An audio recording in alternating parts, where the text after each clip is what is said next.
gwerako kubanga zintu ziliko komo so zikozesa akadde konna bebanaffe aba M10 abagamba everywhere you go atenga balongamizi ba Uganda Communications Commission tewerabira okunywa ku Mukama n'ayamba wamu ne headmaster olunaku olwaleero ojja kubanga obisanga ku dduka erikuliranyaawo oba supermarket yonna weetaaga nusu 10 okwetuusaako buli kacupa ebyokunywa ebyogerwako bikolebwa bakugu Dr. Sam Nayamba yakulembera ttiimu ey'abakola ebyokunywa ebyo kyenjogeddeko ekya Mukama Nayamba awamu ne headmaster olwo ne bikakasibwa ekitongole ekivunaanyizibwa ku mutindo wano mu ggwanga ekya UNBS n'olwekyo nywa awatali bweraliikirivu bwonna okuviira ddala ku mwana omuto okutuukira ddala ku oyo atuludde mu myaka ebyokunywa bineeno birungi nnyo biwa ebirungo omubiri gwo gwe byetaaga okuba omulamu obulungi okumanya ebisingawo yogerako ne Dr. Sam ku nsonga yonna yonna gy'oyagala okumutegeezaako ku 0780 17 oba si kyo munoonyeze ku 0757 56 0047 otuba twogedde ku Dr. Sam Nayamba yatukolera ebyokunywa ebyo Mukama Nayamba awamu ne headmaster. Yes, akade katugenda mpapula za mawulire Daily Monitor awandise omutu omukulu wano agambye nti buli munnayuganda obanjibwa akakadde kalamba n'ekitundu okusasula ebbanja. Ani gwe naziwa? Bazeewola. Gavumenti yazeewola okukola ku projects ez'enjawulo kati ensasula buli omu ateekeddwa okubeera nga akolola. Akadde kano bamanja mmeka? Akakadde kamu n'ekitundu buli munnayuganda kwoteekeddwa okubeera nga osasula. Embalirira bagambye nti bwe tutunuulira ebbanja eribanjibwa 65 trillion zisinga ne budget gyetugenda okubeera nga tusoma ey'omulundi guno kubanga bagyongezaako yabadde ya 41.7 trillion kati bagyongezaayo eri ku 44 trillion naye nga mu byonna balimu ensonga no bagambye nti ensimbi ezeewolebwa za finance nga key infrastructure projects omuli transport oil and gas sector nesudiru bambanja kamu kitundu mwenna bakola average ne bamanya nti buli noonya akako kaweeyo mangu kati mbanja agala kwejjako ebbanja nsobola okunoonya Minister Matia Kasaija ne mugamba owaaye akange kaako nze sibanjibwa ene weggwanga gye liraga twetaaga okulisabira kubanga kugaba mabanja okutwaliza awamu ge tulina okwasiza awamu okwongera okubeera mu Uganda ne muzzukulu wajja ddisanga okusasula zino ensimbi okuggwayo n'omwana wayinza okusasula ku nsimbi zino ninayo waneeno mu bannayuganda basobola okusasulirayo bannaabwe nga 20 naffe tusasula ze tutaalya zino ziteeka ebbanga zitambula mwazirya mukulu wa mala ebbanga litambula baziteeka ku nguudo ne baziteeka wa ne bakola biki anyhow kale ekifaananyi ekiriko kye kino ky'abannaffe Pope Francis Wuno ordains 9 deacons and the Vatican waliwo abasajja n'abakyala bafunye obudikoni ekifaananyi kye bakubyeeko wano yabadde jjo mu St. Peter's Basilica wali nga bagenda maaso okumaliriza enteekateeka ey'okusoma. Akatale katabudde abakulembeze mu municipal ya Ibanda municipal council etabuse ensonga ziva katale waneeno waliwo abavubi abeekubidde omulanga ku Lake Choga ebyobuvubi biringanga ebibatabuseeko ojja bisanga muneeno lino kyeki mu Luganda lino bakita batye mu tine kibane mu Lusamya tukiyita engiri kyekyo babiwandiseeko waneeno ne bakubuulira kiki kyekitegeeza eri abantu ba bulijjo bwe babanga kaakati batangiddwa okuddamu nate okulambula ebisolo bino nagamba stimulus package wali ensimbi ezaaweebwayo bagaye baziwa misambwa na mizimu diru yayamba aba SMEs abamagundi obutonotono okweyamba obukwakuliza obateebwawo bagamba abasinga tebabutuukiriza kati kyebazigende wooli ye owamunaffe yatuukiriza obukwakuliza bwonna mbunaagugumulamu ebizimbe kale kakati waneeno bagamba nti ebintu oba ebyamaguzi ebibadde biyingizibwa mu ggwanga wetwogerera kaakano bisse okusingira ddala bannayuganda bettanira kugula byaffe wano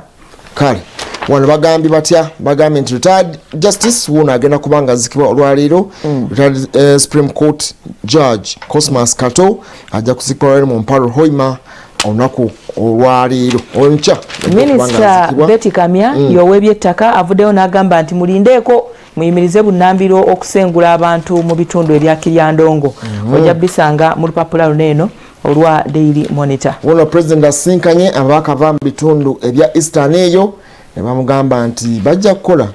naye ng'ensonga enkulu gye bamuteekeddewo y'ensonga y'okulabika nti balisettolinga abantu abafuna obuzibu ku lw'ettaka okuvumuluka okw'ettaka paaka enkadde yiino egenda kubeera nga eri automated control si buli omu kumala gayingiramu kyekigeti yonna okukoletamu emmotoka we bateekeddwa okubeera nga bakukkiriza bakuwa obudde bwoteekeddwa okuba nga omalamu okay. kakati waneeno minisita Matiya Kasaija waliwo amuwadde amagezi ye minisita w'ebyensimbi ku biki byalina okusosowaza singa gavumenti ayagala bajeti yaffe oba ebyenfuna okusobola okukulaakulana biri muno kakati ababeera batuusiddwako obuvune mubazzeemu amaanyi okusobola okweyogerako oba okwekubira omulanga kisobole okuyambako okuwonya ebiwundu ebiwagamira munda mu mitima gy'abantu kale katulabe ono bwina ate ye agambye eki omutwe omukulu agambye nti gy'olya emmere n'okunywa amazzi n'akatunda weesigayo bagambye akatwa kanyooka lwaki abawutega ennaku zino bakozesa bwa China Russia ne Isirairi bajenero batambula n'ebikomando mu makooti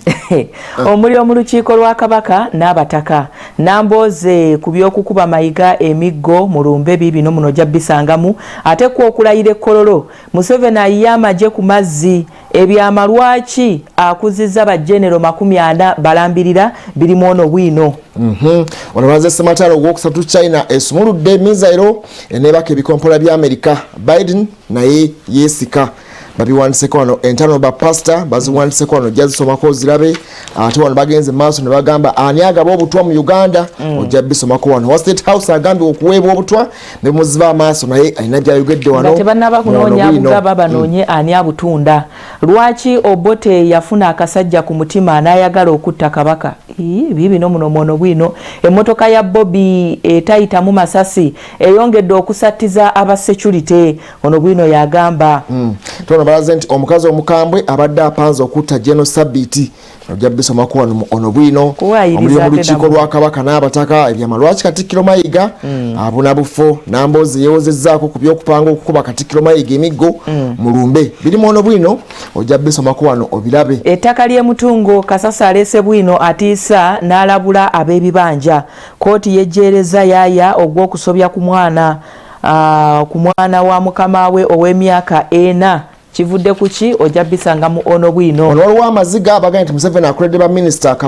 akabagoba ojja basomako wano baani abo abakoleddwa akabaga olutalo mu Wawino Kayongo ne kushabe ne tushabe bawogedde ekibatta ojja bisomako wano Kayongo agamba ki ne munnaffe tushabe ate naye agamba ki Segirinya amutabulira eddagala ayogedde ebitiisa ojja bisomako mu wano bwino akyagenda maaso okujjanya wali mu ddwaliro e Nairobi Sapule yavaawa era Bayibuli ekyogerako ki bibino muneeno biki Sapule ebyegatta ne bannaffe ab'enzikiriza oba ab'eddiini eya Buddha babibuuzizza mu ono bwino afulumye olunaku olwaleero ebyasematalo owookusatu bibino wano China esabuukuludde minzairo eneebaka ebikompola bya Amerika Biden yesiseemu okay entalo mba pastor Senyonga byakoze ki birimu bwino okay bibisomero bibagambye ki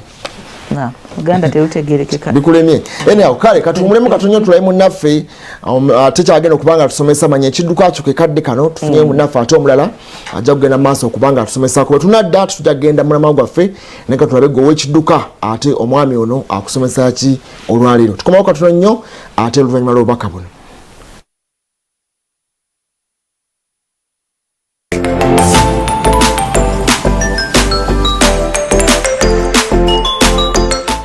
mu kaseera kano twagadde butereevu nnyo okukulaga engeri gy'onoomanya ekidduka kyo okukikozesa okumanya enkozesa yaakyo mechanical part yaakyo n'engeri gy'okivuga ku kkubo twagala okutegeeza nti olwaleero tugenda kwogera nga tukugira ddala wansi otegeerere ddala engeri gy'oneetegeka ku luguudo twagala okugamba nti ebidduka bingi nnyo ebikozesebwa ku kkubo ebidduka bingi nnyo ebikozesebwa ku kkubo tuyina obugaali tuyina pikipiki tuyina emmotoka eza bulijjo ate era tuyina n'ezo ezitwala abantu lwaki tuvuga ebidduka ebyo ne bw'oba otambulira mu butambulizi oba ovuga n'olwekyo oba okkiriziganyiza n'omugoba okumanya nti ovuga tubivuga olw'okuba nti twagala tutwala ebintu byaffe okuva mu kifo ekimu ogenda mu kirala tubivuga okutwala nga mwotwalidde n'abantu mwezi ezikola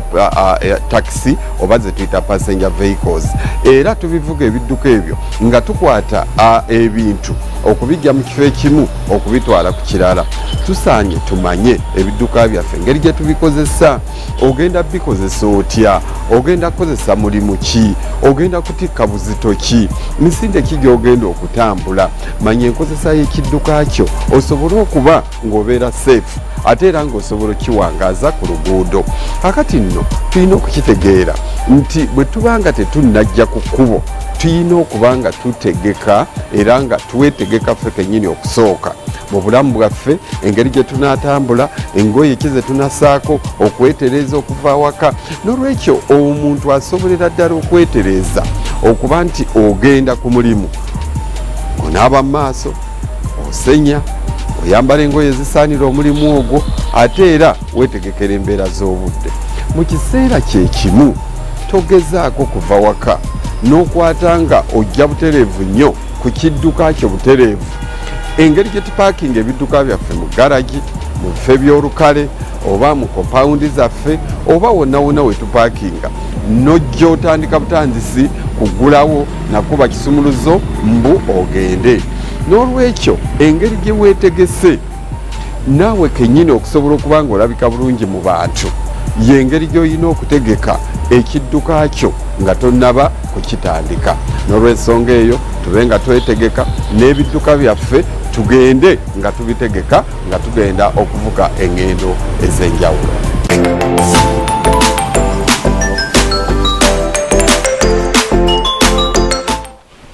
Yes, bwatu mzee Wilson Tamale ate bwagenze maaso kubanga asomesa bannaffe oyinza obba okyali waka oteeka kwanda kidduka kyo obako obulidde beera nga weteeka bulungi nnyo nga bweteekera ku bintu ebirala n'ekidduka bw'oteekeddwa okuba nga okyetegekera. Fedde twali tulaba ebintu bingi twasookera tulengera ensonga ya poliisi be nagambye wali mu kusooka naye nga omuntu okumugoba mu poliisi tekibeera kya lunaku lumu kubanga bw'oba balina kye beekumulugunyaako poliisi erina obukiiko obw'enjawulo Sebaita authority ya police kati egenda okubanga evunanyizibwa ku nsonga eyo ebeerako chairman ebeerako IGP ebeerako director administration ebeerako n'abantu abalala basatu president balonda okubanga batula akakiiko ako naye omuntu okugoba mu poliisi nti ono bamufumudde mu poliisi oteekeddwa okubeera ng'oyise mu mitendera gyonna osooka mu disciplinary akakiiko akwasa empisa naye okutwala mu police council bibonerezo ki bye batera okugaba mu kakiiko akakakwasisa empisa ati kati bayinza okuwa caution waliyo ku kibooko ati sirowooza tetumanyi kusalako musaala bayinza kudiployinga mu kifo kye balowooza nti kyaki sobola okuyambako okubangula kati kyangwa nti disciplinary committee waliwo committee yennyini ekwasisa empisa mu poliisi then n'ogenda mu police council kati kana akasembayo authority akakulemberwa minister ono jeje odonke kasemberayo ddala akarikomeninga kubanga gaye katulako IGP katulako chairman katulako ni commissioner owa administration n'abantu bala basatu president babera alonze nakusinza kuteeka lya police section eyanamu omusanvu waliwo abantu batasobola kumala gagoba nga president alina obuyinza obubagoba assistant commissioner of police kisinza amadaala ag'enjawulo kati senior superintendent of police yasobola okugoba abantu abamuli wansi oba abamuliko above katono kati abaira asuse ku ddaala erya assistant commissioner of police oyo ate president yamwegobera kacheza bano bona bagenda ofumula olwaleero oba bagenda okubeera nga bagobwa bali ku ddaala eryo erisekeddwa okubanga livunanyizibwa ku council oba ku committee eno authority abali wansi wa ASCP assistant commissioner of police banza okubeera aba senior superintendent oba abaliko wansi naye nga tukireesa olw'embeera nti twala okulaba enkola y'emirimu abantu lwaki bagenda mu maaso okulabika nti badeviatinga kuteekeddwa okubeera nga kikolebwa kubanga oyinza okunenya abantu bano nti kale they misbehaved somehow kubanga ensonga ezibavunaanibwa okusingira ddala zaali za kalulu nti waliwo ensonga waliwo president yaga nti abantu ba NRM baakubwanga nga poliisi eraba oba oliawo babeera nga bawadde enguzi ye kyalumiriza abantu abasingira ddala embeera gye bagenda okuba nga bafumulwa mu lwaleero byekuusa kalulu akaakubwa mu January w'omwaka guno olwokuba nti tebasobola kupredictinga bakibiina kya NRM opposition ne bateekako effujjo ne bakuba n'okulabika nti mu poliisi baaliwo nga batunula butunuzi naye tutulese nga generality tulabe ebitongole ebyenjawulo ebya gavumenti n'entambuza ey'emirimu bantu balwaliro bano naye wayinza okubaamu ate abantu abalala mwebali si wayinza naye mulimu abantu abalala mu buli kitongole mubaamu naye okusookera ddala nga sinaaba kugenda mu kyawamu abantu banene abavunaanibwa oba awo kubanga balina engeri gye bekkiriranyamu eri abantu abamu naddala bwe twali mu season eyo ey'ebyobufuzi mba nkuzaako emabega mukulu Tango Doi yakulya ebyokulonda bya NRM ojjukira nti ye yayinanga n'authority ekwata embooko n'agoba abantu Sembabule n'abawujja embooko ng'ab'ebyokwerinda kutereeza bwe yagenda ettolero yennyini poliisi bamugamba nti order from above n'agamba sibaagalawo yagala saagala wa opposition kubaraalaawo and the police did nothing nane bakubaraali ne batambula ne bagenda. Ojjukira bulungi nnyo nti obumu ku bubaka obwavanga mu mukyala Lumumba ye secretary general ow'ekibiina n'abakulembeze abalala nga bagamba nti abantu bakomplaininga nti fe abakuuma ddembe tebalina kye batukolako naye nga amazima gali nti tugezaako okussa mu nkola ebiragiro ebikola ki ebya COVID-19 kubanga okutwaliza awamu abantu baneeno okusingira ddala mbu baali balina kukwasaganya mateeka ga COVID-19 mu bintu bineeno naye kakati nga bw'otunuulira emiwendo gy'abantu abalinganga ku NRM n'opposition almost nga gyenkana naye nga ojjukira nti waliwo n'ebitundu ebimu we baatuukanga nga basisinkana ne beeyitako bano ba yellow oba bano ba red kati abakuumaddembe ne balaba nga red ono alabika nnyo ayina engeri gy'attractinga mu COVID-19 nedda tiya gasi yanyookeranga mu ba red ng'oli yakavaawo wa yellow naye nga almost oli abadde abantu abasinga aba red tiya gasi n'akuba aba red bali ne bayitawo bulungi nnyo ne batambula ebyo nabuuza nti kati COVID ono gw'alina yanyooka bunyoosa okusinga abawoli babadde akulembeza ekyaviirako abantu abamu okutandika okugamba oba okulowooza mbu tiya gasi ono yali aleeteddwa ba red mbw bamufunanga mu butanwa ng'empewo yekoze eki yeyiseewo bafunanga biosmosis batambula naye ng'empewo yebeekoze ki yebeetutte so okutwaliza awamu nze ndowooza nti abantu bano ebintu bya kalulu ebintu bya campaign byali by'abantu bangi nti abamu byabasukkako abandi ne bibasobera naye tomanya wayinza okuba nga waliwo ensonga ze baagadde okwesigaliza kubanga kati bw'oba oyagala kugoba fede waliwo ebisobola okubanga biri wakati w'aba manager abakulu kakati ate ne wabawo n'ensonga egenda okuweebwa abasitaafu bonna gye munaasobola okuhandolinga kubanga omuntu kasita amala okugenda bw'ati buli omu ng'abaako nekyakola ki nekyayogera naye ate ne muzine n'ensonga eziweereddwayo mu lwatu ezimu ku zo ate ziyinza okuba nga ziweebula nnyo institution nga tezisobola kola ki kubanga zoogerwa kakati wateeka okubaawo ensonga eweebwa tosobola kugoba bugobi muntu nga tolina kyokoze eki nga tolina kyoyogedde so kakati kuba naffe abo tusuubira nti engeri protocol gyebeera empanvu mukko bateeka okuba nga wabaddewo investigation zina ebintu ebirala tetujja kugenda kasooka twegatte ku Robert Mutebi ono ali ku Nsibambi Road wano asooka atuwe entambula y'ebidduka ate wo ekedde etyo bayiro ajja twegatteko ne mu nsonga eno abana police tubategeera bulungi nnyo Robert Mutebi wakedde watya ku Nsibambi Road awo tuli mu nsonga y'abapoliisi abagenda okufuumulwa baasibuuka empisa naye muyinza obbaamu n'aba traffic abatakwata bulungi ensonga zino twegatte ku tulabike nga tutambula mpola mpola mu nsonga gituliko ate enkya ya leero neyanza nnyo neyanzeege Muhammad Wamala ne Fedi Nabwire mukulikeeyo mu weekend ate n'abo ababadde e Kanani tubakulisaayo twayambadde amakanzu n'abamu bayambadde ate gomasi ne banana njagala basooka babuuza ekibuuzo kimu abali mu studio bwe mukinziramu ate awo ntandike ogenda maaso n'ekindeeso wano kansooke nve mu kamera ekibuuzo nkibabuuze Muhammad Wamala ne Fedi Nabwire akasajja mukalaba oba omusajja mumulaba kyekibuuzo kyenjagala babuuza ntegeeza owa traffic kati mumulengera clear era bwakola bwati omukono ayawulwa ayawulwa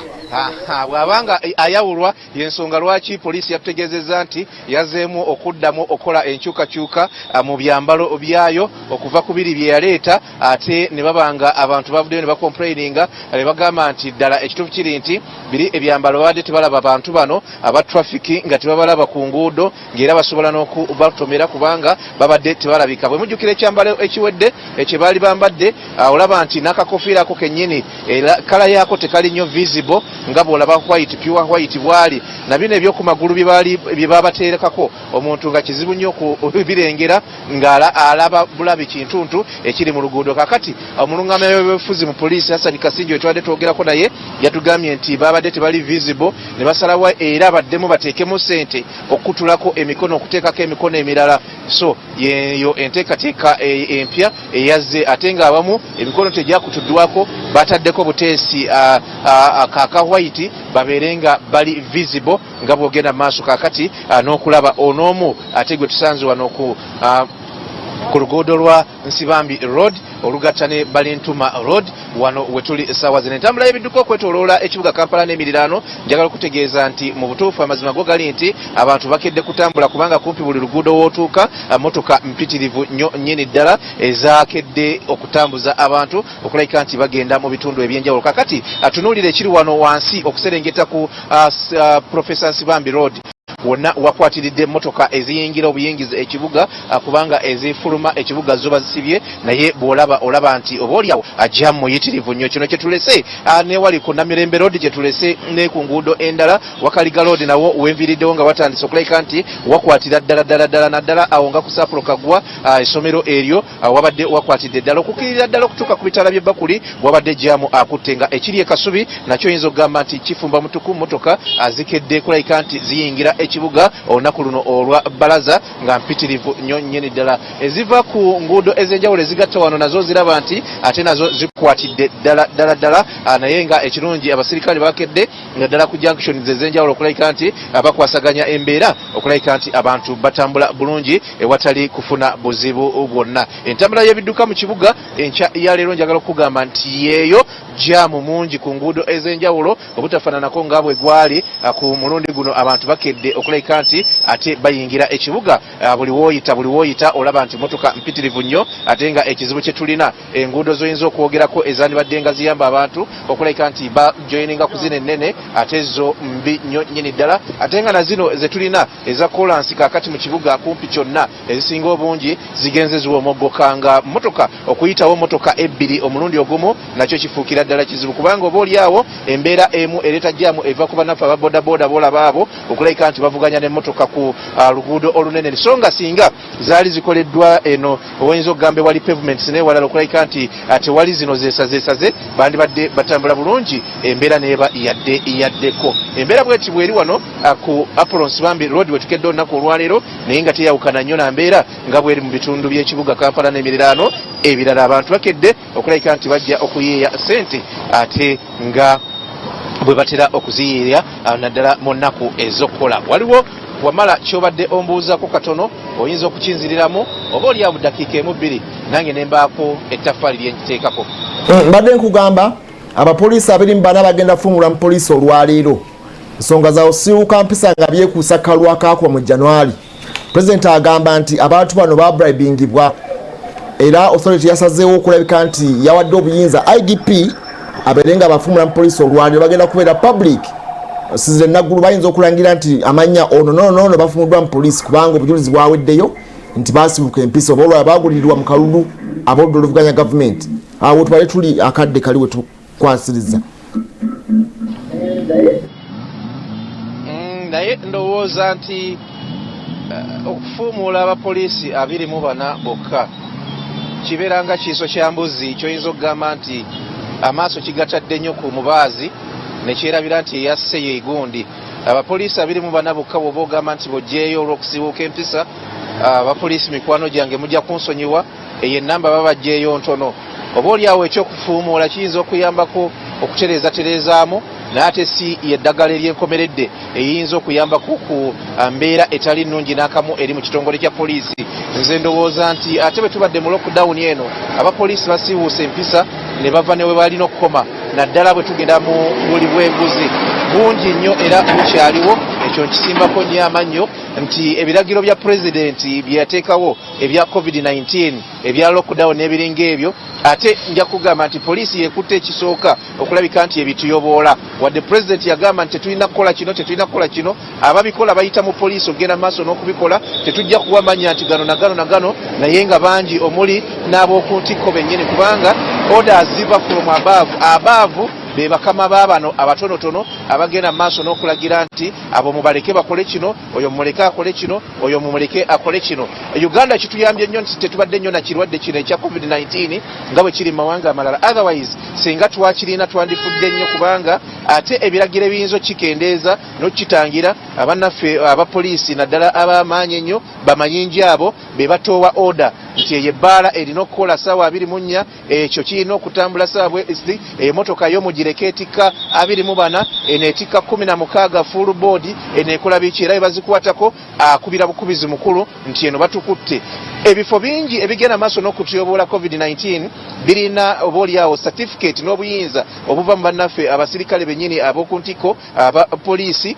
naye nga obaoliawo kino kikontana ne ebiragiro bya president. Singa okunoonyereza kugenda maaso, PSU negamba nti tegenda kunoonya baana n'abyana, egenda kujjayo n'obutonotono, ejjayo n'abanene. Obaoliawo kiyinza okuleka poliisi nga kumpi musigaddemu abantu babale abayinza okuba nga be balongoofu, naye bw'otunuulira kye tuliko nekye tubaddeko n'ekigenda maaso olabira ddala nga mutuufu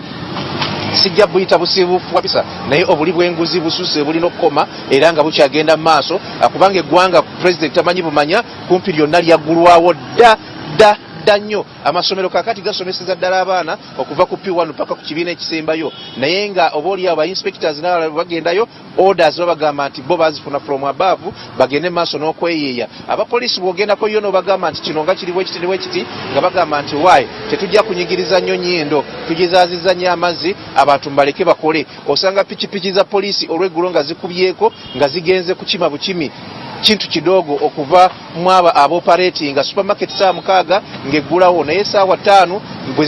bwezituuka ku supermarket ezimu osanga poliisi yeekuuma supermarket ezigenda maaso n'okukola. Osanga bali ku nkoko balya, naye ng'omugagga nannyini supermarket yabagulidde enkoko. Ndowooza ekyo ekintu kyandibadde tekikoma ku batonotono olw'ebyobufuzi, kyandibadde kigendera ddala ne kinona na bano abagenze maaso n'okutyoboola ebintu ebisinga obungi ebiruma bannayuganda. Omuzindalo kangu baddize, naye nga ogwo muwendo mutono nnyo singa bakwata mu poliisi batono nnyo abayinza okusigala mu kitongole kino, nga mukulu enanga ye oyo obviously asigalayo, mukulu Luko Wesigire oyo asigalayo, mukulu Moses Kafeero oyo asigalayo, naye abalala nkiwa nti bangi bayinza obutasigalayo. Omuzindalo ngubaddiza bana twegaseeko ku nsonga ya poliisi eyo, tujja kulya ate gye bujjakaawo. Tusuubira okuba nti tujja tugenderayo ennaggulu eyo tulabe abantu bano bafula public, tulabe ddala mayinja ki ge bagenda okuba nga bayiwa era abantu kyabagenda okubeera nga bagobwa. Yinza osanga Lance Corporal bagenda okubeera nga bagobwa kubanga ye yagulirirwa, naye Lance Corporal bw'ogamba nti yagulirwa yafuna ssente mmeka? Omutadde ku musaala, omutadde abeere nga atambuza ebintu naye nga tomufacilitate nze. Kati abantu abanenyezebwa naye nga yennyini embeera gyakolera mu human resource ya poliisi nga yo. Era bikanga tekuze kyamaanyi kuyamba bantu bano. Omuntu n'omusulwa mu katego n'omulenya oluvannyuma naye nga gwe kennyini tokoze empowerment gyali. Omanye ekintu ekyo tukisuulirira nnyo naye kikulu nnyo. Okusookera ddala omuntu bw'ajoyininga institution yonna oba ekitongole kyonna aba afuuse ekitundutundu ku kitongole ekyo. Abantu abali omwo aba balabanga famire ye. Bwe kituuka ku bakama be aba alabanga bazadde be. Sigambye nti bamuzaale naye aba alaba nti bali mu kiti ky'abazadde be abateeka okukola ki okumutegeera. So kakati personal problems bino ebizibu bye tuba tulina abakozi ng'abantu sekinnoomu bikosa nnyo work output. Nti kakati bwe tukuba ttooki mu mbeera z'abannaffe baneno naddala abakuuma ddembe balina ebizibu ebyabwe ng'abantu okuviira ddala ku misaala, okulya, okwambala n'ebintu ebirala. Sigamba nti buli alina ekizibu ky'omusaala abatasasulwa, nedda. Nyinza okuba nga nsasulwa naye nga zensasulwa oba oliawo tezimmala nga neegatta ku kitongole kyo nga sinnawasa. Naye kakati nkukoledde kyenkana waliwo abantu abakaddiwira mu bitongole kyenkana myaka 15 oba oliawo nga ninamu kati abaana 3 nina okusasula fees, nina okuwaayo renti, nina okweyimirizaawo ng'omuntu n'abalala, naye mukama wange n'asigala nga ye taagala kumanya. Ye yawanze mulimu teyawa famire yange okitegeera. Kakati nze okujja ku mulimu obwongo bwonna bubeera bukola ki? Buli eri kubali eri. Kati bwe mba nsobola okusala amagezi oba okutema empenda butya bwe nsobola okufunayo extra money. Gwe weewuunye omuntu okuba sustained ku mulimu. Tulina abantu ng'afuna emitwalo 15 omwezi naye ng'omuntu oyo tava mu kitongole. Alya, anywa, transport kwajja n'abewaka bonna. Kakati bosi ateekwa okufunamu eri sense egamba nti naye emitwalo 15 gino omuntu ono agitetenkanya atya okweyimirizaawo. By all means ateekwa okuba nga ayinayo akalala akamubeezaawo. So kakati personal problems zino eno n'okuba nti abamu ku bakungu oba bakulembeze bateekawo embeera ey'okuziyiza mu kwogeraganya nabo. Waliwo ebitongole nga tolina kyosobola kunyega mukamaawo, oyina supervisor ogw'olina okukola ki, gw'olina okunnyonnyola, ate ono naye abeeko ne gwannyonnyola, oli annyonnyola oli n'oli oli. Bwekyandibadde ndowooza. Bwekyandibadde naye kakati obuzibu bwe tulina nti abantu tebakyatuusayo bintu byaffe. Anti nedda kati n'ekyo nakyo kigenda mu administration nti human resource nga yo ebitongole ebimu eriyo nga ne human resource ennyini tasobola kumanya kigenda mu maaso naye ng'alaba abakozi be baalese naye n'amwekangira ku mulimu naga ate ono yazza atya naye nga human resource kati ne poliisi ate yo kizibu ekyo naye kati kibeeramu naye kakugamba nti ono yayingidde atya. Kati abaana muliwo abasajja abakulu awezezza emyaka 6 naye ng'akyali kayinjaka. Naye poliisi bujjeeranga yajjanga lansikopolo naye wano bajja omwana ajjanga kadeeti mu myezi 3 n'agenda ekabali n'atraininga n'ajja nga AIGP. Okiraba? Kati bano abasajja abali wansi naga nkoledde mu poliisi emyaka 15 ono omwana azze emyaka 2 amayinja entambula gyagatambulamu okulaba nti awuli eri waggulu eri abasajja ne bazimba emitima nze nga tebankuza kubanga baliga nti experience nkoledde mu police with experience naddayo nenkolerako upgrade kale oba kyetaagisa bitabo ekyo tetusobola kinenyeza bakama baffe walenga abakyala ba poliisi nga beemulugunya era ku nsonga ya promotions zino nga bagamba babaffe badde ku mayinja ago emyaka n'emyaka promotion isinzira ku ki omuntu okumupromotinga okulwa mu kitongole tekitegeeza nti kati okwalifyinga kufuna promotion badde munoonya experience ebitongole experience weewaawo yeetaagisa naye ate si requirement esobola okuweesa ki promotion. Oyinza okubanga kakati mukulu wamala olina experience mu Munnyo Ku Makya ogenda okutuula emirembe n'emirembe ekyo kisoboka ati kyembadde ngezaako okugyawo kyekiriwa nti promotion teri best ku banga kiri omaze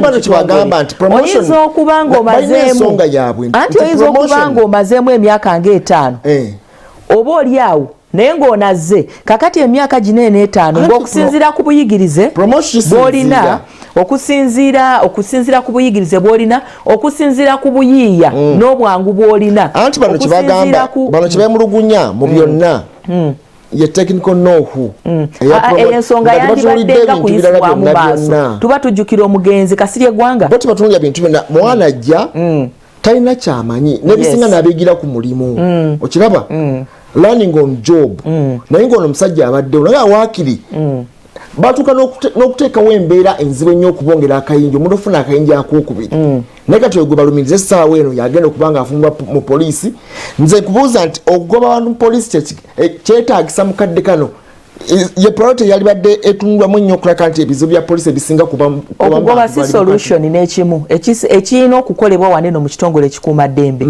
abantu baneno balina okutandika okulaba abantu baneno nti bakola ku bizibu byabwe ng'abantu ekyo kyekikulu omuntu kasita aba nga ali settled aba asobola okukola ki aba asobola okuweereza naye ate bwe tuba nga oba oli awo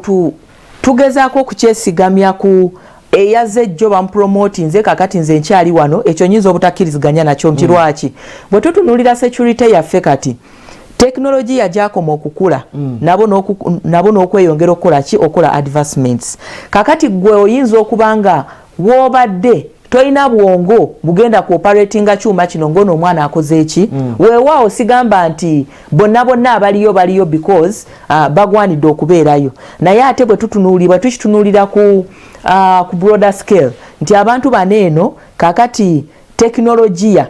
gwe batambulirako tebakyali security yaffe tekyali yaluli eri kukwata muziyitanga kutambula n'oluga batuuni yokka n'ekirala wabula nti gye tukomye n'okubanga tugaziya okugenda ate mu mawanga amalala n'okwetaaga abantu abalina obwongo obusobola okukola ki okutuyambako okwasaganya ebintu ebimu naye nze obuzibu bwendaba mu kitongole kinene ekya poliisi buli bumu bwokka abantu baneno balina ebizibu nga bo ebitabaganya kuba na mpisa ku mirimu gye bakola. Tunulira omusajja oyo wa traffic akeera ku makya nazibya obudde naye ng'akola kimu kuwuba mukono kugusa wansi kuwuba katono nnyo kyomukoledde okumuyamba omwempa walinze mu kifo gy'okumuyamba omwongeddeko mukono mweru alabike bulungi okulabika obulungi naye okuprotectinga bulamu bwe visibility nekyo naye nga mukyo kino kigenda psychological kigenda kumwongerako ki bw'obanga tutunudde mu salary scale ye kutulaka nga okitunulamu okumuyambako bizibu ebirala ebyenjawulo kubanga sako bagiteekawo eya poliisi naye era teri yakwatwako abantu abaagina ensimbi zabulankana zito kati tukyagende mu magye UPDF ojjukira nti mulimu ne bajjina abamu baagala nti sobola kukubira oyo saluti nobubeera oyagala nnyo sisobola gimukulira wadde mukama wange omwana yazze ejjo juuza bere nga atukenako wano ate kyabadde nnyo mu poliisi eno naye kugamba forces zino omuntu yemulugunya naye ng'ali munda n'abeera suffocated nawulira nga ange epayiringa buli ssaawa n'ayabika bwabisi naye ng'afa ekintu kimulimu omunda bw'agezaako okugya eddoboozi ng'agenda mu disciplinary council bamugamba ono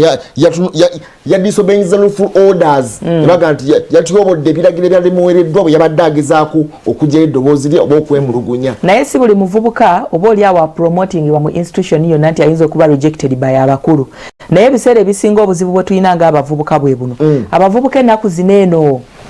tuyina obuzibu bw'amalala n'okwemulisa nti kasita bakulaga nti kakati oli elevated bano abalala bosinga emyaka abakusinga emyaka oba olabira ddala nga temuli we bakugiddeyo gwe okuteekayo bano abasigadde oba olabanga bisanja tebalina kye bali so kakati attitude eyo y'okubayisaamu amaaso ebiseera ebisinga yeeretera okukola ki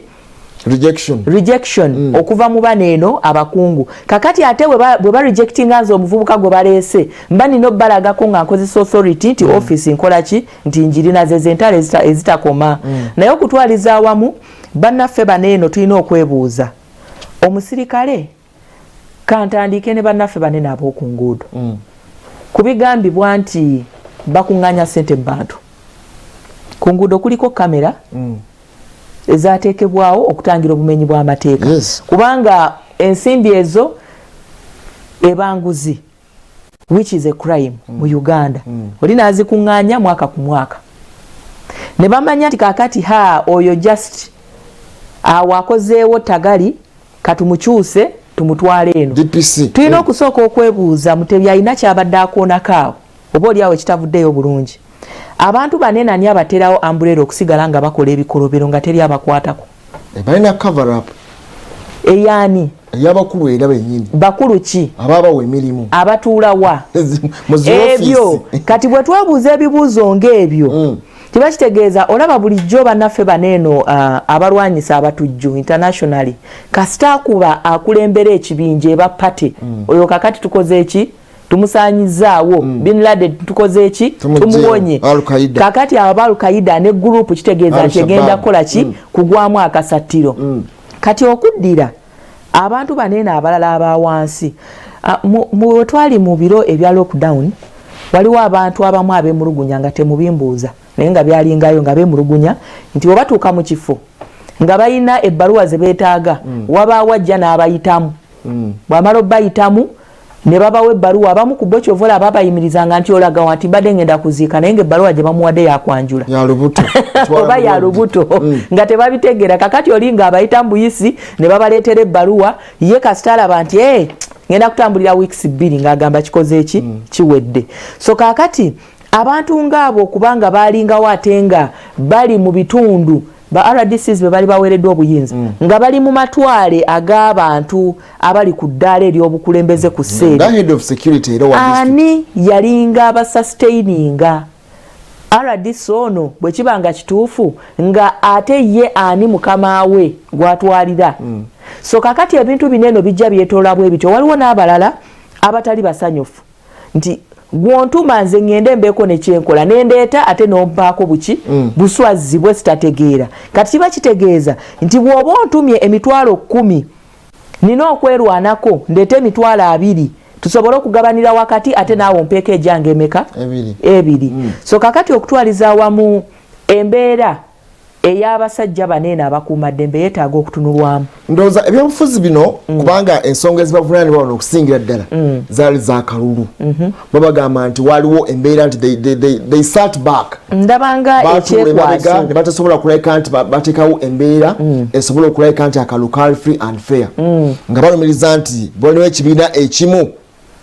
bo kye bagamba nti ba opposition bagiwa nnyo liwe. Naye ng'ate mu kalulu kano twalengera opposition nga esinga okwemulugunya ku poliisi. Ndigamba nti bo buli balaganga nga poliisi bakuba tear gas babazira temugende eno temudde eno temudde eno. Naye ndowooza eyebeera nga double standard. Kakati we tubeera twekwasa kalulu. Oba kale bwe tuba tugamba sijja gamba kwekwasa kubanga bakoze investigation zaabwe. Bwe baba bagamba nti kalulu tuzzenga tulaba okutandikira ku Kano Kizza Besigye lwe yatandika okugenda mu kooti ng'agamba nti security ekozesa eryanyi oba ekozesa obuyinza okuintimidatinga abalonzi n'ebintu ebirala. Kakati okusookera ddala kiba kitegeeza nti fayiro zirina okuddayo emabega. Abasecurity banene abali boogerwako be baani? Ani awa atowa wodeyo nti gwe gundi kati genda okole ki? Deployment. Genda okole kino. Ani yagera? Ani yabawa obuzito bw'eryanyi ery'ekigero? Babaga poliisi yakozesa eryanyi ery'ekigero. Ffe lye tutamanyi. Naye nga bo babeera balimanyi kye kitegeeza. Eryanyi linene ery'ekigero ani yali bagerera okutuuka ku ssa ly'okuba nti abamu ate baddukira mu mbuga z'amateeka nga bo balumiriza bakuumaddembe bano kubanga babatizzaako ki? Mu myezi ebiri egya kampeyini walaba eryanyi ery'ekigero baalikola ddi kuba NRM. Nti balinga bagondera ebiragiro. Baali bagondera ebiragiro okusinziira ku bo. Gye batugamba. Okusinziira ku ggwe. Okusinziira ku bo anti kakati ebiwayi byali biwerako ebyali byogera. President Yoweri Kaguta Museveni mbu yali atuukiriza ki ebiragiro. Yenga omuntu naye twamulaba ng'agenda kugulawo obutale ewaffe. Ralezi yabeerangamu ye yabeeranga yekka era nga baba atuusa nti bagamba mugende. Naye ate bano abalaba babeerangako Moses Saliba ne bwe yavaamu eri ewaffe ng'aggulawo akatale abantu abo be yagira be yayogeramuko nabo era amateeka gaaliwo nga batono yasikana abantu ebi besinkana buli wagenda nga asikana abantu biri byokka bokka. Kakati ate kati mu NRM eno yennyini tuyinamu ate sayidi ey'abafulufiga babuchamani babebekulu babajjo abo bwe batyo nabo balina engeri gye batuukirizaamu ki ebyabwe. Kakati ate mu NRM muno tuyinamu ate abalabika ng'ebikonge byamu abo nabo abakuŋŋaanyanga abantu naye amateeka ne bakola ki? Ne bagagondera era twabalaba nga bawuubira emiti nga bakola biki abo bonna ne bagagondera. So kakati nti bo mwebali naye nga kizibu nnyo ndowooza okugamba nti NRM teyatuukiriza ate nga ssentebe ye yakola ki? Andi kati bwe banyigiriza nnyo ddala ebyaliwo ebyokwekalakaasa. Opposition yakuba nnyo abantu ba NRM yabakuba nnyo. Oba tugambe nti bandibanga babavunaana ku bino ebyagambibwanga nti abantu abayambulwanga lwakuba bambadde yero abakubwanga zijjukira ne fulufiga bayokya ki edduuka lye balyokya wali ewakisekka kati poliisi ndi yatunula butunuzi kati mwebabe bano abiri mu abaana bano abagenda ofuumuulwa olw'okubanga tebakula mulimu gwabwe gwa kuprotinga abantu n'ebyabwe mu mbeera eyo. Kati bano abiri mu bana be bagudde mu katego ako okusinziira ku muwendo ogwafuniddwa bo bannaffe balabika nga tebakyalina kyakuzza. Poliisi bagenda kuba nga gifuumuulwamu. Police council yasazeewo ne authority yasazeewo munnaffe General Jeje Odongo lwayo bagenda kuba bawabuyi mannya gaabwe gundi tuwe ebyaffe ndowooza bamugala leeta uniform zonna ze twakuwa obadde wakafuna engatta empya obadde wasaba engatta empya kati olw'enkadde kubeera ng'ozifuna byonna tuwe tuzeeyo mu store tuwa omulala. Naye anyhow ndowooza kibaddemu double standard. Bwe kibeera nga kyaliwo ekyo baali badde wa caution kuba yali embeera nga nzibu nnyo. Abantu abakwatibwa baali batwala mu mbuga ez'amateeka ne bavunaanibwa oba oli awo. Dismiss eyinza obutayamba. Kiri unfair okugamba nti omuntu oba omukuumaddembe yakola obulagajjavu mu koona erimu naye ng'ate tewaliwo balumiriza oba nga tulinawo ba suspects. Oyinza okugamba nti okusinziira ku kizuuliddwa gundi oyo yayokya firiji ya gundi ng'afande gundi atunula. Ndowooza oba okiraba nti kirina engeri gye kikola ki naye okigeneralizinga nti temwatuukiriza byali byetaagisa mwatunula butunuzi nga mulingira abantu kiba kiri unfair naye tebaako kye mukola. Tunula police ratio mu ggwanga erya Uganda simanyi omupoliisi omu akuuma bannayuganda bameka bayinza bango ba bitano bano okwe naye katuna namba ntono nnyo batukuuma ddi nga mukola emirimu gyammwe bakuuma ebizimbe bakuuma butebenke bw'eggwanga law and order okuuma bannayuganda n'ebyabwe nti abapoliisi namba tenaba kubanga etuuka naye n'omuwendo omutono oguliwo era tegusanyusa embeera bwe gibalimu obalengera abasajja bato nga bamu beeyiya ensula eri bwetyo bwetu naba kubanga eterera bulungi nnyo ate bagenda okusaba akasente mu bageti balema okudifendinga akasente ako nako nabagamba nti ensimbi ezisinga tugenda zibweri sente bazifuna naye baziteeka mu bintu oba oliawo ebitandibadde omanyi waliwo okulowooza nti sente tuzifunye katugule tiyagaasi tuguleyo emundu tuguleyo amasasi amala naye neweerabira nti agenda obbikoze ono wa FFU agenda okuba tiyagaasi nga muyala obeera omusubira agenda kukola kikuuku bw'anaaba abeekalakasi anti waliwo babateeka tiyagaasi ye mungi omuguze naye agenda okubanga amaani nga n'okuba ebimundu bya tiyagaasi ye muyala yazuze talidde naye gwe oyagala agende maaso kubanga budget priority wakolanga ya tiyagaasi ne bw'otunuulira ennyumba zokka ezaazimbibwa oba obuyumba obwazimbibwa bannaffe bano mwe balina okusula obumu bukwasa ennaku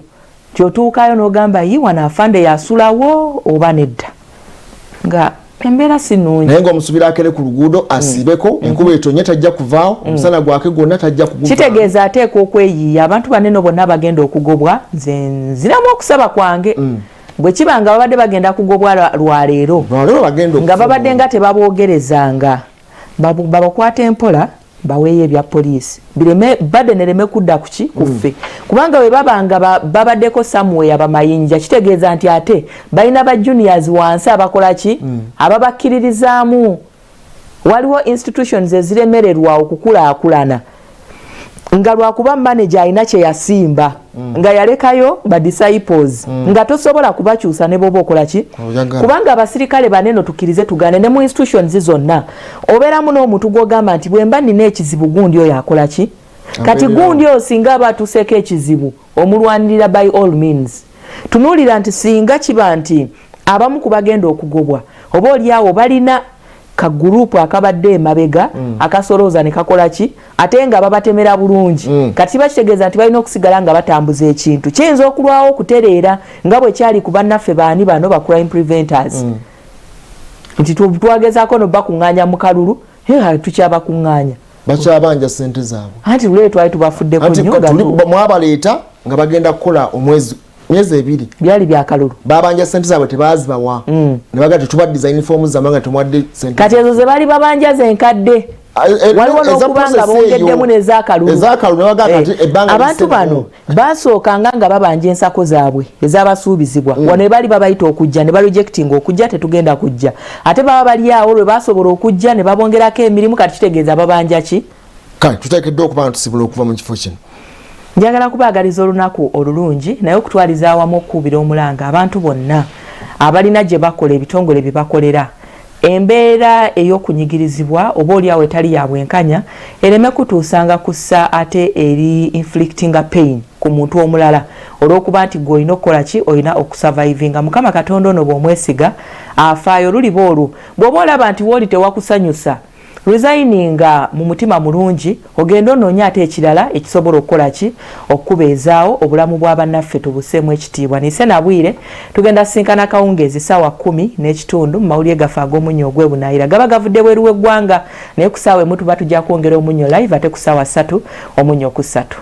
kale tufunikiriddeawo naye tugamba tulinze bulinzi babirimu abaana banaabeera baani abagenda okubanga bafumula naye nga ndowooza si ensonga enkulu oba olya tetuwakanya omuntu singa abeera akoze ensobi naye ndowooza ate second thought ebeera yeetaagibwa kusinziira ku ekyo ensobi yagikola naye obwetaavu bwali bwenkanawa enamba zalina okubanga agenda mu maaso okudisipasi nga zaali zenkanawa olyokuoganye nti oba tukabagiza akaseera akalungi katukujjukize ate bannaffe enteekateeka ya kamera gye yatandikira nebisobodde okubanga ekolako emyaka gino kuba mu ggwanga okuva mu mwaka gwa 2019 awo katulaba ate kamera ez'oku nguudo zo zikoze zitya okulabika zitebenkeza ebyokwerinda n'obwenyi obadde bugwa ku nguudo ezenjawulo tugenda kukulaga omukyalo oli eyagenda mu maaso okubanga agwa mu kinnya ennakawa wali omukyala enkuba yatonnya yafa twala no baga za kaseera kalungi tufunikiridde wano katukujjukize mulimu gwa kamera ez'oku nguudo